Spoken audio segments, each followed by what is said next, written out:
ಬಡವರ ಮಕ್ಕಳು ಅಂದ್ರೆ ಯಾಕಿಷ್ಟು ಬೇಜವಾಬ್ದಾರಿ ತಾತ್ಸಾರ? ಪುನೀತ್ ರಾಜ್ಕುಮಾರ್ ಅವರು ತೀರಿ ಹೋದ ನಂತರದಲ್ಲಿ ಯಾವ ರೀತಿಯಾಗಿ ಎಲ್ಲ ಪ್ರಿಪರೇಷನ್ ಮಾಡಿದ್ರಿ, ಈಗ ಯಾಕೆ ಮಾಡಕ್ ಆಗ್ಲಿಲ್ಲ? ಯಾಕೆ ಭದ್ರತೆಯನ್ನ ಒದಗಿಸ್ಲಿಕ್ಕೆ ಆಗ್ಲಿಲ್ಲ? ನಿಮ್ಮ ಲೋಪದಿಂದ ನಮ್ಮ ಮಗುವಿನ ಸಾವಾಗಿದೆ ಅಂತ ಮೃತ ಪ್ರಜ್ವಲ್ ತಾಯಿ ಕಣ್ಣೀರಿಟ್ಟಿದ್ದಾರೆ. ಮೊನ್ನೆಯ ಕಾರ್ಯಕ್ರಮಕ್ಕಾಗಿ ಏನೆಲ್ಲ ತಯಾರಿ ಮಾಡಿದ್ರಿ ಅನ್ನೋದು ಸ್ಪಷ್ಟವಾಗಿ ಗೊತ್ತಾಗ್ತಾ ಇದೆ. ಇದರಲ್ಲಿ ನಿರ್ಲಕ್ಷ್ಯ ಎದ್ದು ಕಾಣಿಸ್ತಾ ಇದೆ ಅಂತ ಅವರು ಮಾತನಾಡಿದರು. ಮತ್ತು ಪುನೀತ್ ರಾಜ್ಕುಮಾರ್ ಅವರ ಅಂತ್ಯಕ್ರಿಯೆ, ಅವರ ಪಾರ್ಥಿವ ಶರೀರನ ನೋಡ್ಲಿಕ್ಕೆ ಆಗ್ಲೂ ಕೂಡ ಲಕ್ಷಾಂತರ ಜನ ಬಂದಿದ್ರಲ್ಲ, ಆಗಾದಂತಹ ತಯಾರಿ ಈಗ ಯಾಕೆ ಆಗ್ಲಿಲ್ಲ ಅನ್ನೋದು ಅವರ ಪ್ರಶ್ನೆ. ಹಲವು ಕನಸುಗಳನ್ನ ಹೊತ್ತು ನಾವು ಇಲ್ಲಿಯವರೆಗೂ ಮಗುವನ್ನ ಬೆಳೆಸಿದ್ವಿ, ಆ ಮಗ ಈಗ ನಮ್ಮ ಜೊತೆಗಿಲ್ಲ ಅಂತಂದ್ರೆ ಹೇಗಾಗಬೇಡ, ಇಂತಹ ಕೆಟ್ಟ ಪರಿಸ್ಥಿತಿ ಯಾರಿಗೂ ಬೇಡ ಅಂತ ಮೃತ ಪ್ರಜ್ವಲ್ ತಾಯಿ ಕಣ್ಣೀರಿಟ್ಟಿದ್ದಾರೆ.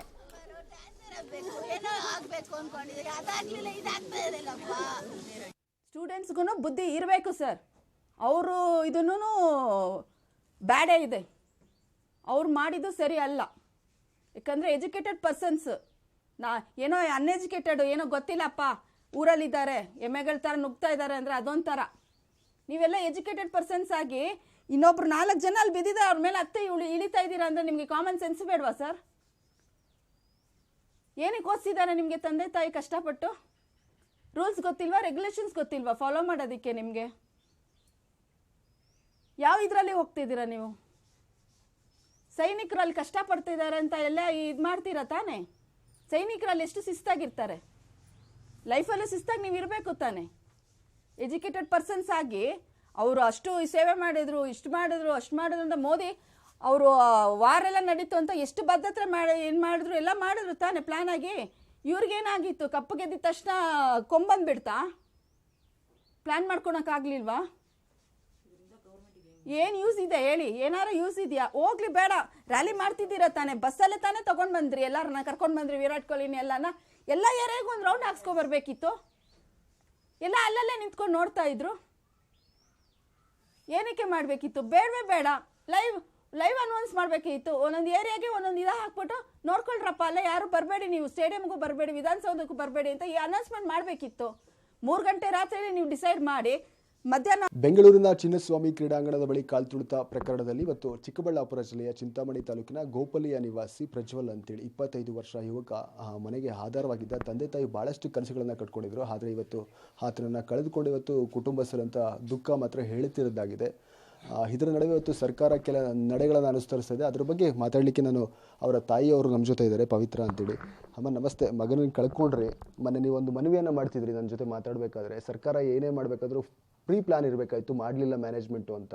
ಈಗ ಕೆಲವು ಪೊಲೀಸರನ್ನ ಸಸ್ಪೆನ್ಷನ್ ಮಾಡಿದೆ. ಈ ವಿಚಾರದಲ್ಲಿ ನಿಮ್ಮ ನಿಲುವೇನಿರ್ತೀನಿ? ಸರ್, ನಾನೇನು ಹೇಳ್ತೇನೆ ಅಂದರೆ, ತಂದೆ ತಾಯಿ ದುಃಖನ ನಾವು ಯಾರೂ ಬಂದು ಸರಿ ಮಾಡೋಕ್ಕಾಗಲ್ಲ.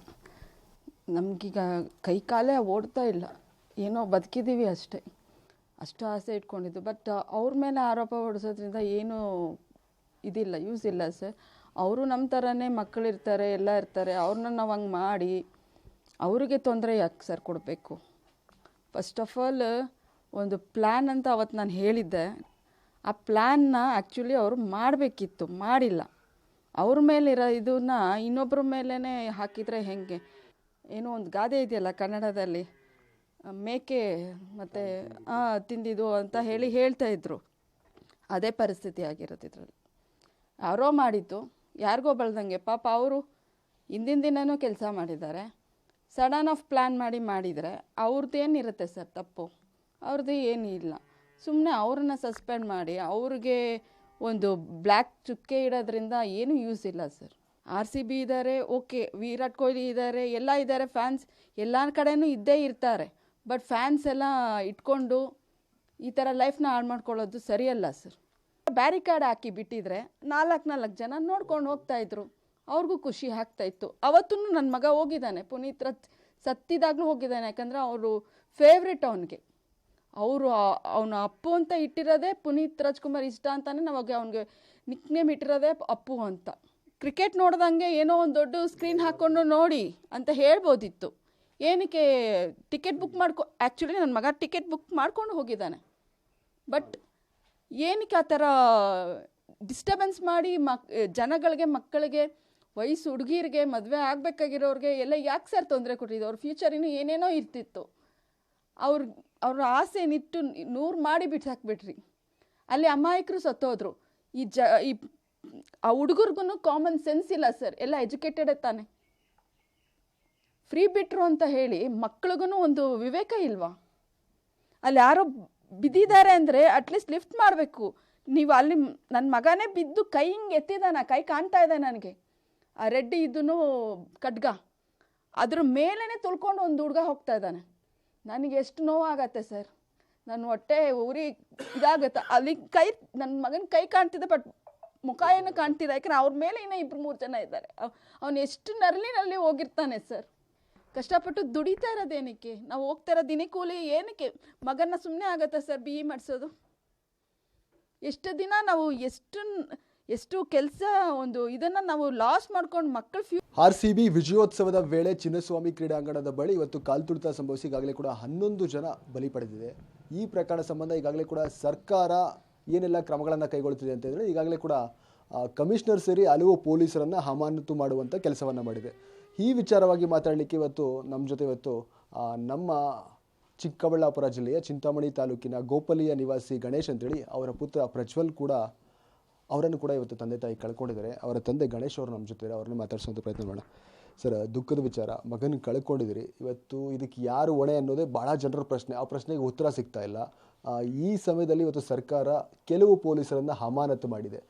ಸರ್ಕಾರದ ಈ ನಿರ್ಧಾರದ ವಿರುದ್ಧ ತಮ್ಮ ಅಭಿಪ್ರಾಯ ಏನು ಅಂತ ಸರ್? ಸರ್, 3ನೇ ತಾರೀಕು RCB ಮ್ಯಾಚ್ ನಡೀತು. ಅವತ್ತು ನೈಟ್ ಫುಲ್ RCB ಅಭಿಮಾನಿಗಳು ರೋಡಲ್ಲೆಲ್ಲ ವಿಜಯೋತ್ಸವ ಮಾಡಿದ್ದಾರೆ. ಆ ಒಂದು ಕಾರ್ಯಕ್ರಮದಲ್ಲಿ ಪೊಲೀಸರೆಲ್ಲರೂ ಇನ್ವಾಲ್ವ್ಮೆಂಟ್ ಆಗಿರ್ತಾರೆ.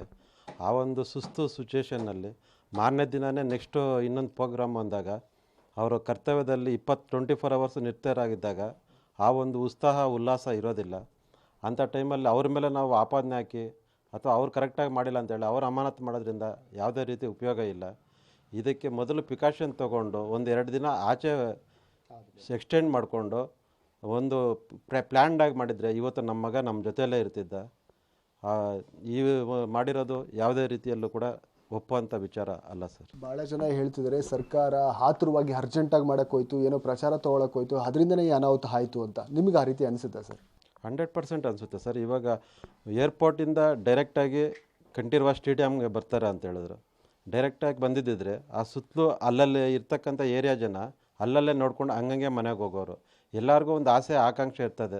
ಯಾರೋ ಒಬ್ಬ ಇವ್ರು ಬರ್ತಾರೆ ಅಂದಾಗ, ದೊಡ್ಡ ಸ್ಟಾರ್ಗಳು ಬರ್ತಾರೆ ಅನ್ನೋವಾಗ ನೋಡುವಂಥ ಒಂದು ಕಾತುರ ಇರ್ತದೆ. ರೋಡ್ ಆ ಕಡೆ ಈ ಕಡೆ ಇದು ಬ್ಯಾರಿಕೇಡ್ ಹಾಕ್ಬಿಟ್ಟು ಅಲ್ಲೇ ನೋಡಿಕೊಂಡು ಹಂಗೆ ಮನೆಗೆ ಹೋಗೋರು. ಎಲ್ಲರನ್ನೂ ಒಟ್ಟಿಗೆ 1 ಕೋಟಿ ಜನನ ಒಟ್ಟಿಗೆ ಸೇರಿಸ್ಬಿಟ್ಟು ಒಂದು 30,000 ಇಡಿಸೋ ಕಡೆ 1 ಕೋಟಿ ಜನ ಸೇರಿದಾಗ ಈ ಒಂದು ಅನಾಹುತಗಳಾಗ್ದಿರ ಮತ್ತೇನಾಗ್ತದೆ ಸರ್? ಮತ್ತು ಪ್ಲ್ಯಾಂಡ್ ಸಡನ್ನಾಗಿ ಎಕ್ಸ್ಟೆಂಡ್ ಮಾಡಿ ನೀವು ಡೈರೆಕ್ಟ್ HAL ಏರ್ಪೋರ್ಟ್ ಬಂದು HAL ಏರ್ಪೋರ್ಟಿಂದ ನೀವು ಡೈರೆಕ್ಟಾಗಿ ಕರ್ಕೊಂಬಂದು ವಿಧಾನಸೌಧ ಹತ್ರ ನಿಲ್ಲಿಸ್ಕೊಂಡು ವಿಧಾನಸೌಧ ಹತ್ರ ಮಾಡಿದೆ ಅಲ್ಲಿಗೆ ಮುಗಿಸ್ಬೇಕಾಗಿತ್ತು. ಮತ್ತು ಅಲ್ಲಿಂದ ನೀನು ಗ್ರೌಂಡ್ ಹತ್ರ ಹೋಗ್ಬಿಟ್ಟು ಈ ಬಾಗ್ಲಲ್ಲ ಆ ಬಾಗ್ಲಲ್ಲ ಈ ಬಾಗ್ಲು, ಈ ಒಂದು ಎಕ್ಸ್ಟೆಂಡ್ ಆದಾಗ ಮನುಷ್ಯರಲ್ಲಿ ಒಂದು ಕಡೆ ಇರ್ತಕ್ಕಂಥ 1,000 ಜನ ಇನ್ನೊಂದು ಕಡೆ 1000 ಇನ್ನೂ ಆ ಗೇಟ್ ಅನ್ನೋಷ್ಟೊತ್ತಿಗೆ ಆ ಕಡೆ ಓಡಾಡುವಾಗ ಯಾವ ರೀತಿಯಾದಂಥ ಸಂದರ್ಭ ಬೇಕಾದರೂ ಆಗ್ಬೋದು ಸರ್. ಅಂಥ ಅನಾಹುತದಲ್ಲಿ ನನ್ನ ಮಗ ಇವತ್ತು ಕಳ್ಕೊಂಡು ಭಾಳ ಜನ ಒತ್ತಾಯ ಮಾಡ್ತಿದ್ದಾರೆ, ವಿರೋಧ ಪಕ್ಷಗಳು ಇವತ್ತು ಸರ್ಕಾರನೇ ಇದಕ್ಕೆಲ್ಲ ಹೊಣೆ ಹೊರಬೇಕು, CM ಅವರು ಮತ್ತು DCM ಹೋಮ್ ಮಿನಿಸ್ಟ್ರು ರಾಜೀನಾಮೆ ಕೊಡಬೇಕು ಅನ್ನೋಂಥ ಒತ್ತಾಯ ಕೇಳಿಬರ್ತೀವಿ. ಅವರು ರಾಜೀನಾಮೆ ಕೊಡೋದ್ರಿಂದಲೂ ನಮ್ಮ ಮಗ ಬರೋದಿಲ್ಲ, ಅಥವಾ ಪೊಲೀಸವ್ರನ್ನ ಸಸ್ಪೆಂಡ್ ಮಾಡೋದ್ರಿಂದಲೂ ನಮ್ಮ ಮಗ ಬರೋದಿಲ್ಲ. ಇವಾಗ ಆಗಿದ್ದು ನನ್ನ ಮಗ ಕಳ್ಕೊಂಡಿದ್ದೀವಿ. ಈ ಥರ ಸುಮಾರು ಜನ 10 ಜನ ಕಳ್ಕೊಂಡಿದ್ದಾರೆ. ಇನ್ನು ಮುಂದೆ ಆದರೂ ಕೂಡ ಯಾವುದೇ ಒಂದು ಕಾರ್ಯಕ್ರಮ ಮಾಡಬೇಕಾದ್ರೆ ಸರಿಯಾದ ವ್ಯವಸ್ಥೆ, ಭದ್ರತೆ ಇವೆಲ್ಲ ಮಾಡಿಕೊಂಡು ನೆರವೇರಿಸ್ಕೊಂಡು ಹೋಗಬೇಕು ಅಂತೇಳಿ ನಾನು ಸವಿನಯವಾಗಿ ಪ್ರಾರ್ಥಿಸ್ಕೊಳ್ತೇನೆ ಸರ್. ಇವತ್ತು ಪ್ರಜ್ವಲ್ ಅವರ ತಂದೆ ಗಣೇಶ್ ಅವರ ಮಾತುಗಳು. ಕ್ಯಾಮರಾಮನ್ ಪ್ರಕಾಶ್ ಜೊತೆ ಮುದ್ದು ಕೃಷ್ಣ, ಪಬ್ಲಿಕ್ TV, ಚಿಕ್ಕಬಳ್ಳಾಪುರ.